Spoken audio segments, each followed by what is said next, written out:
All right, y'all, this is section 8.2. 8.2 is almost identical to 8.1, except for in 8.1 we were dealing with sampling means. Now we're going to be dealing with sampling proportions. So we're going to talk about the same population that we had in the last section, except for now we're going to be talking about the proportion of odds.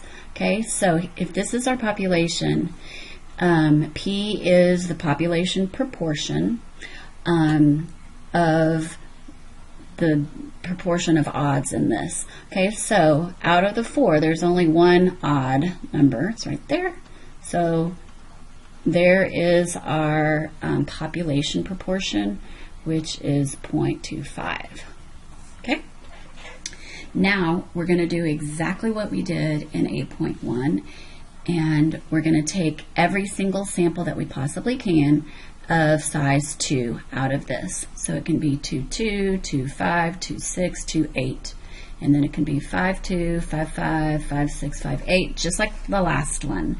Okay, so all we're going to be doing is the proportion of odds in these samples. Okay, so in this first sample, if I had a 2 and a 2, that is 0 odds out of 2. That equals 0. The next one is, there is one odd, there it is, 5. So 1 out of the 2 in this sample. So that's going to be what, 0.5?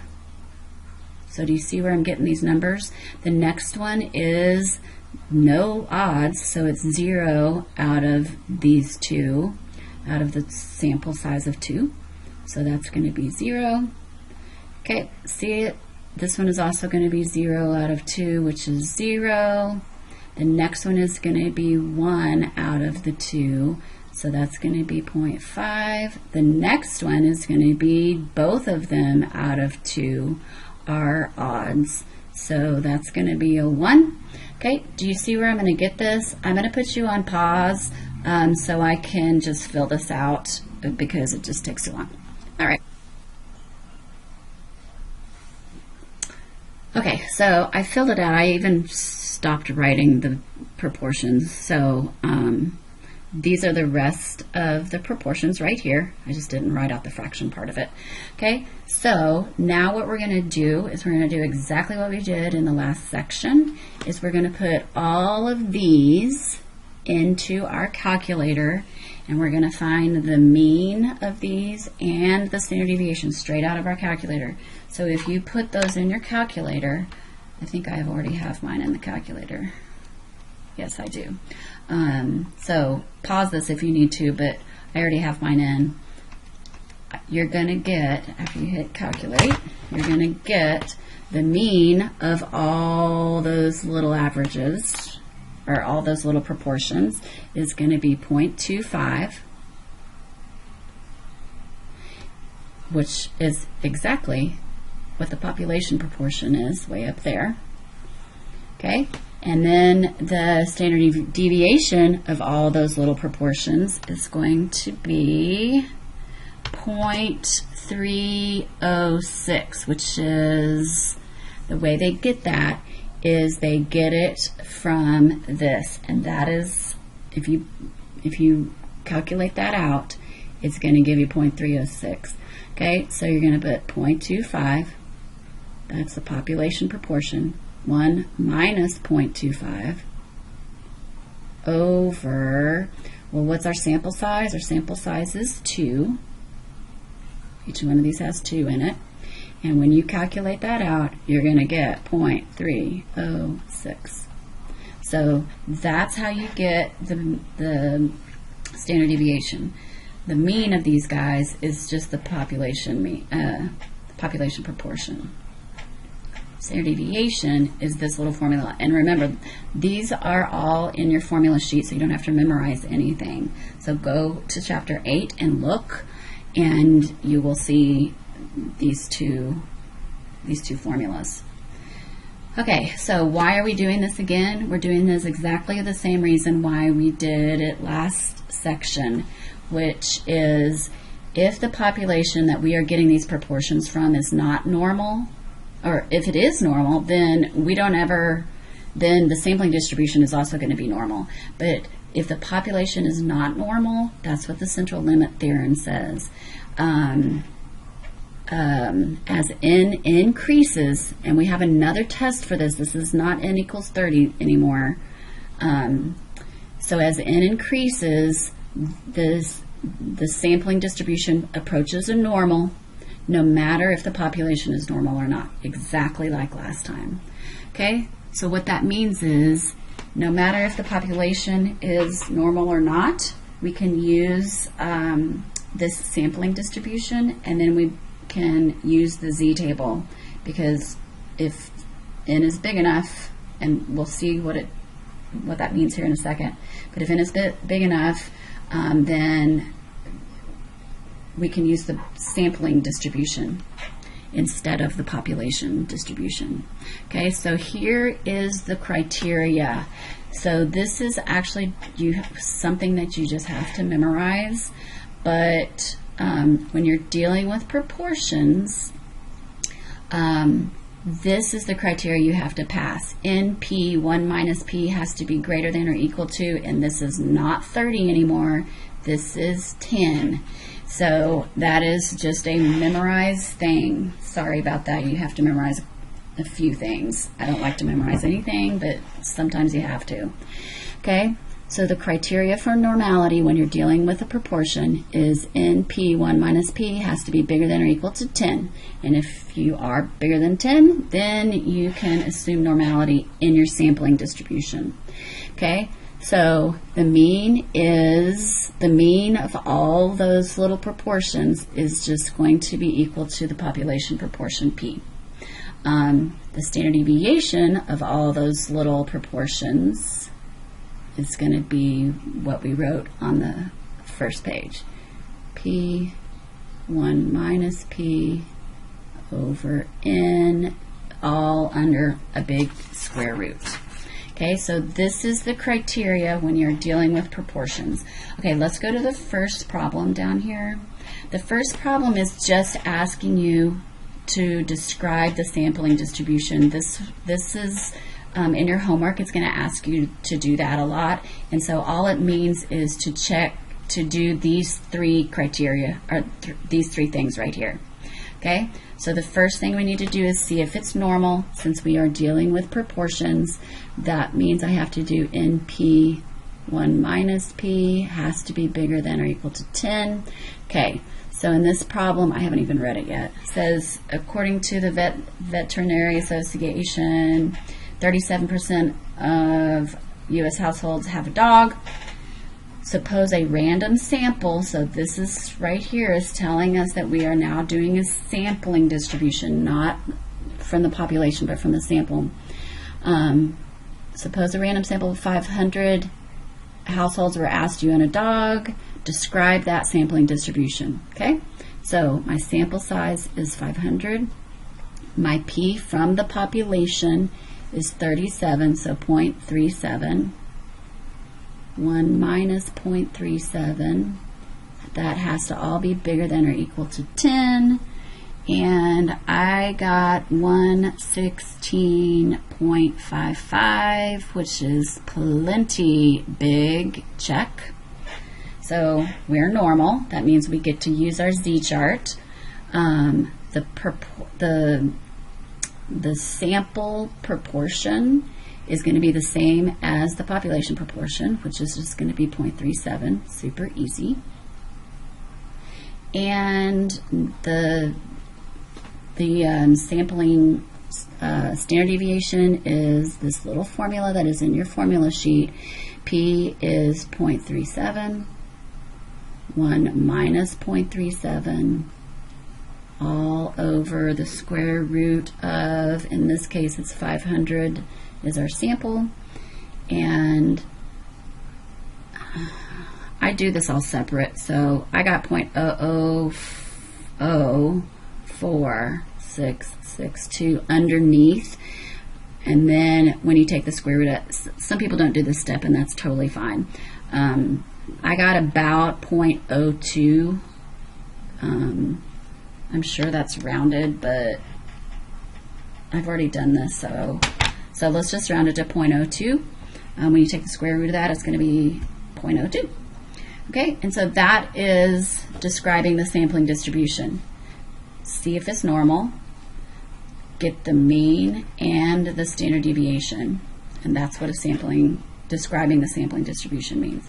Okay, so let's go to the next page. It's still, oh no, it's not the same problem. Okay, totally different problem. We're going to do the whole thing. So it says, according to the CDC, 18.8% of school-age children in this age bracket are overweight in this time period. Okay, so this is our population proportion. It is a proportion. So I know that we're dealing with proportions instead of means, because there's a proportion right there. Okay, so then it says in a random sample, so that means I'm going to be doing sampling data instead of population data. Okay, so what is the probability that at least 19% are overweight? Okay, so first thing I need to do is I need to check and see if we are normal. So because it doesn't say anything about normality up here, so we have to do a test. We have to test it. Excuse me. So NP1 minus P has to be bigger than or equal to 10. So what's my sample size is 90. It's right there. Sample of 90. P from the population is 0.188. 1 minus 0.188. All that has to be bigger than 10. Okay, and when you crank that out, I got 13.74, and we are good. That means we get to use our Z-chart. So let's get our the mean of all these little sample proportions and the standard deviation of these guys. So the mean of all these little proportions is going to be the same as the population, so it's going to be 0.188. And the standard deviation is going to be, we have to crank this out a little bit, so it's going to be 0.188, 1 minus 0.188, divided by, what's my sample in this problem, 90. Okay, and when you crank that out, I won't put this part, but when you completely crank it out, I get 0.04. Let's just round it to 3 decimal places, since that's what the mean is at 3 decimal places also. Remember, when you are using MyLabs, you need to, well, you can round this number, but if you ever have to use this number again in a calculation, you need, which we're gonna here in a sec, you need to really use the whole entire big long decimal, because MyLabs is picky. I'm just going to use 0.041 for my problems, because when you're doing one of my tests, you're going to round those numbers anyways, so I like to do it the way it's going to be on the test. Okay, so let's draw a picture. Oh, pretend that's straight. This is my mean of all these little proportions, 0.188. One standard deviation just means 0.188 plus 0.041, and what I got was 0.229. I'm trying to do it down so we have a little bit more room. The next one up, just add another 0.041, so it's going to be 0.270. Okay, and then if you go on the other side, this is going to be 0.147, and then another one down, just subtract over here, 0.106. Okay, so we can even draw the thing that we're going to be testing, because it says in a random sample, blah, blah, blah, what is the probability that at least 19%? Okay, so in this picture, where's 19% going to be? Well, it's going to be right about there, right above the 18.8. So this is going to be 19%. And it says at least, so that means or more. So we're going to shade up, which means when we get the probability, we're going to have to do that 1 minus thing. Okay, so there are my raw data. And now we can even put z's on here. This is going to be 0, 1, 2, -1, -2. So it's looking like the z that we should pop out is going to be positive, but just a little bit above 0. So it's going to be between 0 and 1 somewhere. Okay, so let's go down to get our z-score. So remember, I like to write it in words. Z is the thing we're testing, the test boundary, minusing the mean of our picture divided by the standard deviation of our picture. And so what are we testing? We're testing 19%, minusing the mean of our picture, which remember this is where we got our picture information from, 0.188, divided by the standard deviation, which we got 0.041. This is where you would need to make this bigger when you're doing MyLabs. Either scroll up and grab that 0.041 blah blah blah number, or just type in as much as you possibly can, and it will, that's how you have to jump through the MyLabs hoop. Okay, so you're going to get 0.002 on the top divided by 0.041, and so what that gives me is 0.048, which is our z-score. Remember, on our z-chart, it only reads to 2 decimal places. Remember, 1 is on the side, and then the second one is across the top. So let's go ahead and round that to 0.05. And so what that means is, and it jives with our picture, because remember I said it needs to be, our z-score needs to be somewhere in between 0 and 1, pretty much closer to 0, because 19 is closer to the mean than the other standard deviation. Okay, so, and it is 0.05, perfect. Okay, so now what we have to do is we have to find to the right of 0.05. So the way I like to write that is the probability that z is bigger than 0.05. Since we're doing bigger, meaning we're doing the right side, I have to do the 1 minus when I look at the chart. I think I have my chart pulled up, so let's look. Yes, I do. Okay, so go on to the side, 0.0, and then go over to 5. It's this one. There we go. So it's 0.5199. Okay, so go back to your thing. So it's 0.5199. And so that probability is 0.4801. Okay, so what that means is you have about a 48% chance that if you take a sample of 90, you have about a 48% chance that 19% of them are gonna, or more, are gonna be overweight. So that's what all that means. What's the probability that 19% are overweight? It means you have about a 48% chance of that happening. Okay, let's go to the next one. The next one deals with the same picture, the same information, because we're still dealing with a sample of 90. And so it says, suppose a random sample of 90 results in 24 or more overweight children. Okay, well, they're giving us a proportion. They're just not giving it to us in decimal world yet. They're giving it to us in whole numbers. So remember, the p hat is, this is called the point estimate, which means this one sample had 24 out of the 90.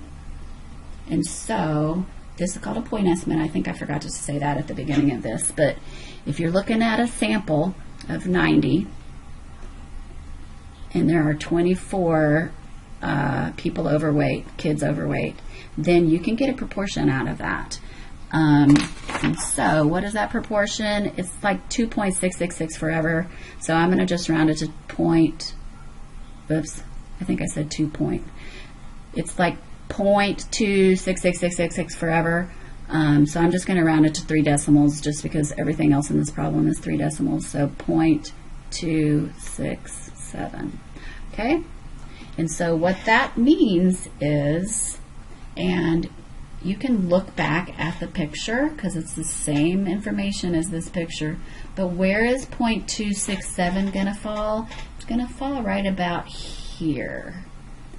And so what's the probability that more than, so basically it's what it's asking me is this right here. And so let's find that probability, because that's what it's saying. It says suppose a random sample of 24 out of 90, which is 0.267, are overweight. What might you conclude? Is this unusual? Okay, well, let's find the probability and then we can figure out what unusual means. So first thing I need to do is I need to turn this into a z, and then I can use my chart. So the thing we're testing is 0.267 minusing the mean of the picture divided by standard deviation. So it's going to be 0.267 minusing 0.188 divided by the 0.041 again. All right, so what did I get? I got 0.079 on the top, 0.041 on the bottom. So that's going to give me about a 1.93 if you round it. Remember, the z-chart only reads to 2 decimals, so that's all we need. Okay, so let's go. So that's the first step, is to find the z. Now we're going to find the probability. So the probability that z is bigger than 1.93. Remember, we have to do the 1 minus when we're doing the right side. So if you look up 1.93 on your chart, let's go over there. Okay, 1.9 is right there, 0.9732. Okay, so 0.9732. And so when you subtract 1 from it, you're going to get 0.0268. Okay, so there's the probability. Here is the rule of thumb. If your probability is below 5% or it's outside 2 standard deviations, ours, if with this new problem, is not outside 2 standard deviations, but it is below 5%.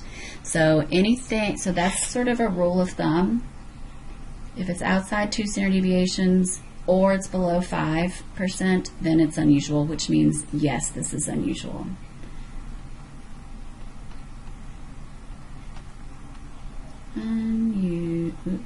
Usual, because it's less than our 0.0, so we're about 2% or 3% if you round it up. So we're less than 5%. Okay, so that is just a rule of thumb. Yes, they'll ask you that on homework. If you're below 5%, then you're unusual. All right, that's it.